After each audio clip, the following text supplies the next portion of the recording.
Hi everyone, कैसे हैं आप लोग।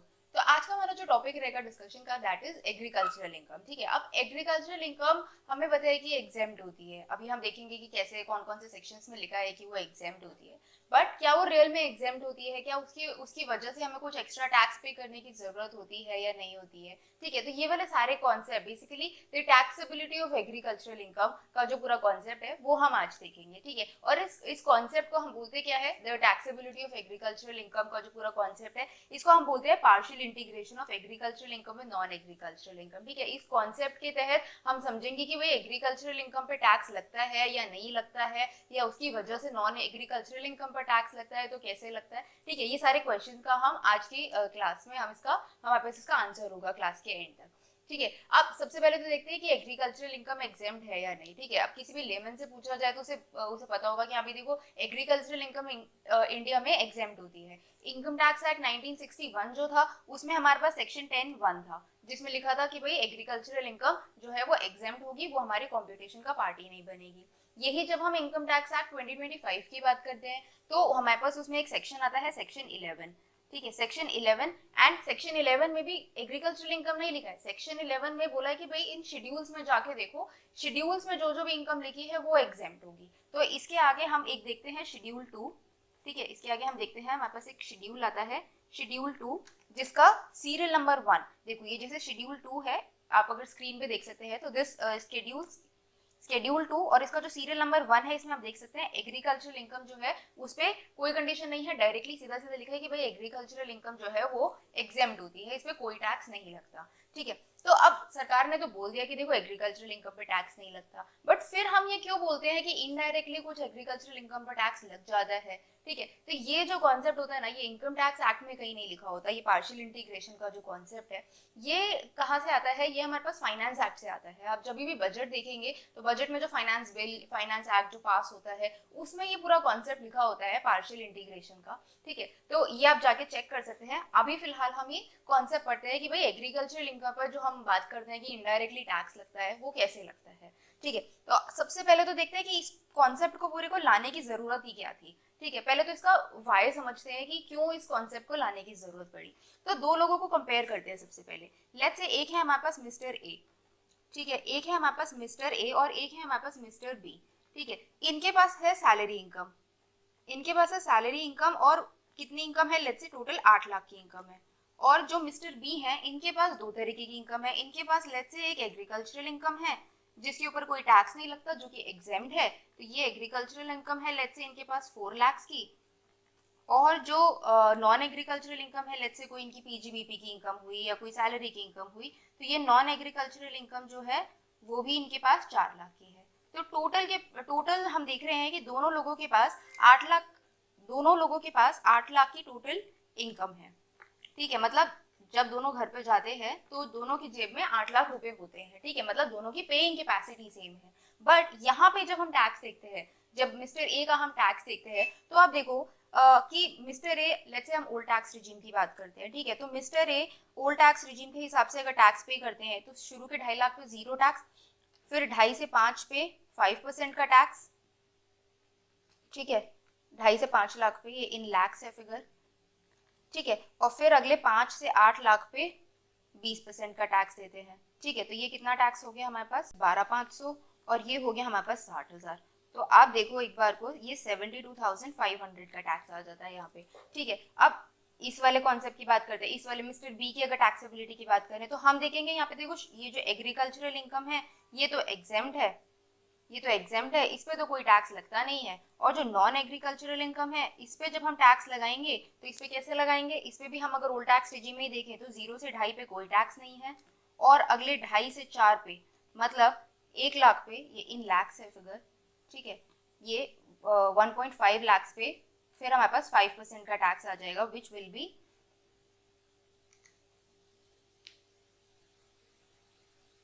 7,500।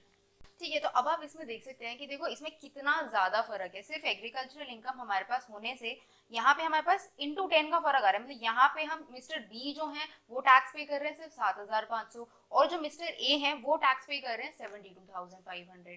ठीक है, और सिर्फ क्यों, क्योंकि इनके पास एग्रीकल्चरल इनकम है। ठीक है, सिर्फ एग्रीकल्चरल इनकम इनकी कंपटीशन में है, इस वजह से इतने ज्यादा टैक्स का फर्क आ जाता है। तो अब सरकार क्या बोलती है, सरकार बोलती है देखो हमें कोई दिक्कत नहीं है, हम मानते हैं कि भाई ये जो एग्रीकल्चरल इनकम है ये एग्जेम्प्ट है, हम मानते हैं ये ठीक है, आपने इस पे टैक्स जीरो कर दिया, हमें इससे कोई प्रॉब्लम नहीं है। आपने ये जो बेनिफिट लिया 2.5 लाख का, जो ये इस पे टैक्स जीरो किया, हमें इससे भी कोई प्रॉब्लम नहीं है। बट हमें सबसे ज्यादा प्रॉब्लम पता है क्या है, सरकार को प्रॉब्लम है इस रेट से। सरकार बोलती है यहाँ पे जो आप टैक्स दे रहे हो ना, ये टैक्स आप 5% पे नहीं देना, आपको नहीं देना चाहिए। ये वाला जो आपका टैक्स रेट आना चाहिए ये 5% नहीं आना चाहिए, ये हाईएस्ट स्लैब होना चाहिए आपका, राइट। हाईएस्ट स्लैब कौन सा, कि अगर आप अपने आप को ऐसे इंसान से कंपेयर करो जिसकी एग्रीकल्चरल इनकम नहीं थी, ठीक है, जिसकी पेइंग कैपेसिटी आपके जितनी थी और वो अपनी पूरी इनकम पे टैक्स देता, तो उसका जो स्लैब रेट बनता, उसका जो रेट बनता हायर रेट, आपको भी इसी रेट पे टैक्स देना चाहिए। इस 5 की जगह आपको 20% पे टैक्स देना चाहिए। और इसका सिंपल लॉजिक क्या देती है सरकार, सरकार बोलती है कि भाई देखो इसका सिंपल लॉजिक ये है कि आप दोनों की पेइंग कैपेसिटी सेम है, तो सिर्फ इसलिए कि आपके पास एग्रीकल्चरल इनकम है, आप स्लैब का एक अनड्यू बेनिफिट ले जाते हैं जस्ट बिकॉज आपके पास एग्रीकल्चरल इनकम है, ठीक है। तो आप इस पे टैक्स जीरो कर दो, वो तो है ये, ठीक है, उसकी कोई दिक्कत नहीं है कि इस पे आप टैक्स जीरो करो, वो तो कॉन्स्टिट्यूशन ही अलाउ नहीं करता हमको कि एग्रीकल्चरल इनकम पे टैक्स लो, तो इसलिए इस पे तो टैक्स जीरो है, कोई दिक्कत नहीं है। बेसिक एग्जाम्पशन लिमिट जो होती है 2.5 लाख या 4 लाख की जैसी भी, उस पे भी टैक्स जीरो है, उस पे भी में कोई दिक्कत नहीं है। बट जितना आपका टैक्स बनता है ना, जितना बैलेंस पोर्शन पे, इस पोर्शन पे जितना टैक्स बनता है, वो टैक्स पे हम आपको एक लोअर स्लैब का बेनिफिट नहीं देना चाहते, उस पे हम आपसे हाईएस्ट स्लैब पे टैक्स लेना चाहते हैं। क्यों? क्योंकि आपकी और मिस्टर ए की पेइंग कैपेसिटी सेम है।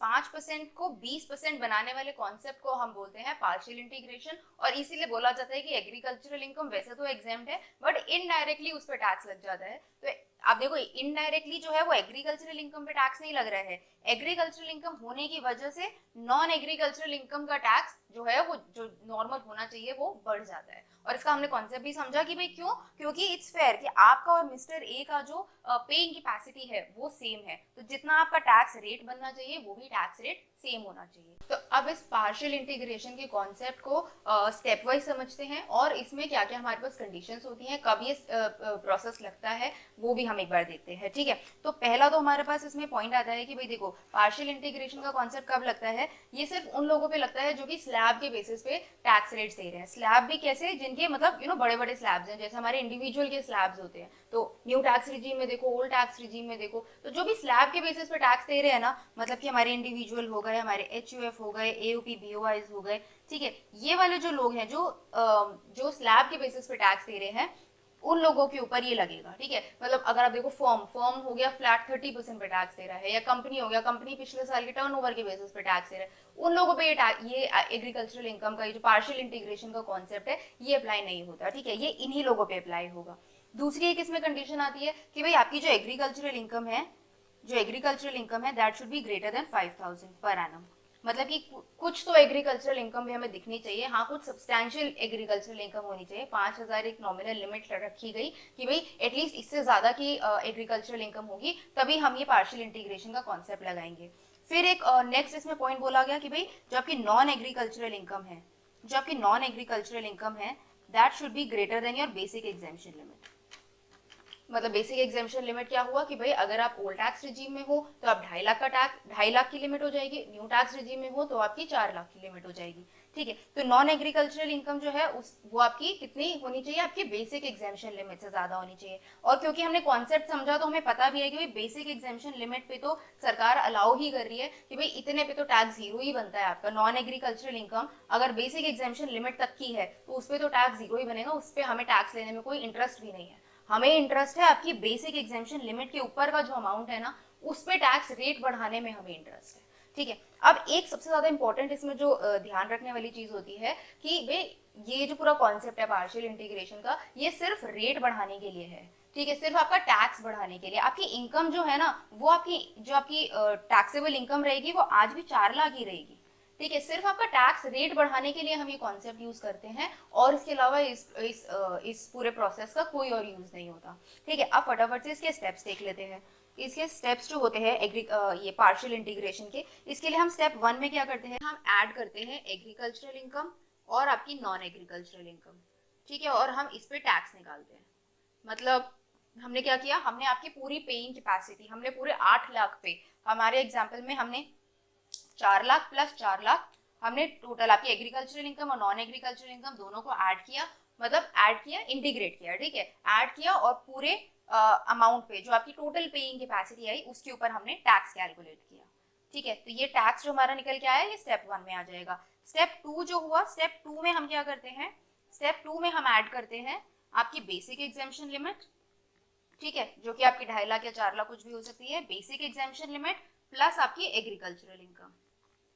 अब आप देखो ये हमने क्या क्या ऐड किया, हमने इसमें वो चीजें ऐड की जिसमें सरकार को पता है कि भाई इस पे तो टैक्स जीरो ही बनता है, तो इन चीजों पे टैक्स लेने का सरकार का कोई मोटिव ही नहीं है, ठीक है। तो बेसिक एग्जेम्पशन लिमिट और एग्रीकल्चरल इनकम दोनों को क्लब किया और इस पे हमने टैक्स कैलकुलेट किया, ठीक है। तो ये स्टेप 1 का टैक्स आ गया, ये स्टेप 2 का टैक्स आ गया। स्टेप 3 जो हुआ, step 3 would be step 1 minus step 2।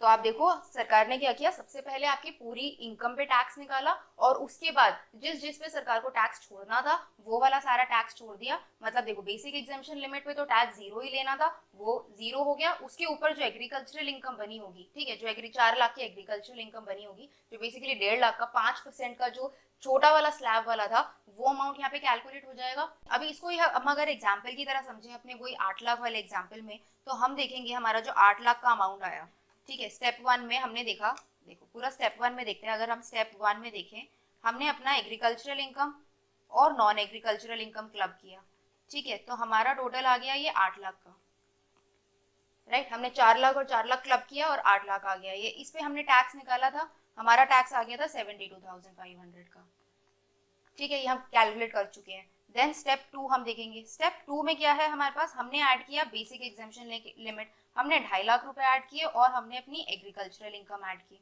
ये हमारे पास आ गया 6,50,000, ठीक है। अब 6,50,000 पे टैक्स कैलकुलेट करके देखते हैं, तो 0 से 2.5 पे 0%, 2.5 से 5 पे 5%, तो ये हो गया 12,500, ठीक है। अब 5 से 6.5 देखेंगे हम, तो इस पर 20% का रेट लग जाएगा, विच इज 1.5 लाख पे 20% इज 30,000, ये आ गया 42,500, ठीक है। अब ये देखो इस वाले स्टेप 2 में हमने क्या किया, स्टेप 2 में हमने सारे लोअर स्लैब्स यूज कर लिए, ठीक है, हमने बेसिक एग्जेम्पशन लिमिट भी हटा दी और हमने मतलब बेसिक एग्जेम्पशन लिमिट भी इंक्लूड कर ली इसमें, और हमने लोअर स्लैब्स भी यूज कर लिए, ठीक है। लोअर स्लैब्स जितने भी 5% पूरा यूज हो गया, 20% जितना यूज हो सकता था वो हो गया। इस पूरे में से जब ये माइनस करेंगे तो क्या बचेगा, सिर्फ हायर स्लैब का अमाउंट, ठीक है।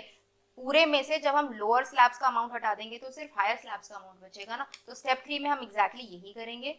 स्टेप 3 में हम क्या कर रहे हैं, स्टेप 3 में हम कर रहे हैं step 1 minus step 2, step 1 minus step 2 which is 72,500, total tax में से ऊपर का छोटा वाला सारा जो लोअर स्लैब्स का पोर्शन था, जीरो वाला पोर्शन था, वो सब हटा दिया, जो अमाउंट बचा that would be your higher slabs का अमाउंट, ठीक है। जो ये 20% पे टैक्स हमें चाहिए था कि हाँ हायर स्लैब पे हमें 20% पे हमें आपका नॉन एग्रीकल्चरल इनकम टैक्स करना था, हमने एग्जैक्टली वही कर दिया, ठीक है। तो अब आप देखो आपका पहले टैक्स बन रहा था 7,500 और इस पार्शियल इंटीग्रेशन की प्रोसेस से हमारा जो टैक्स निकल के आया दैट वुड बी 30,000, ठीक है। तो आई होप आपको ये वीडियो पसंद आई होगी, and if you have any queries related to this video you can always reach out to us.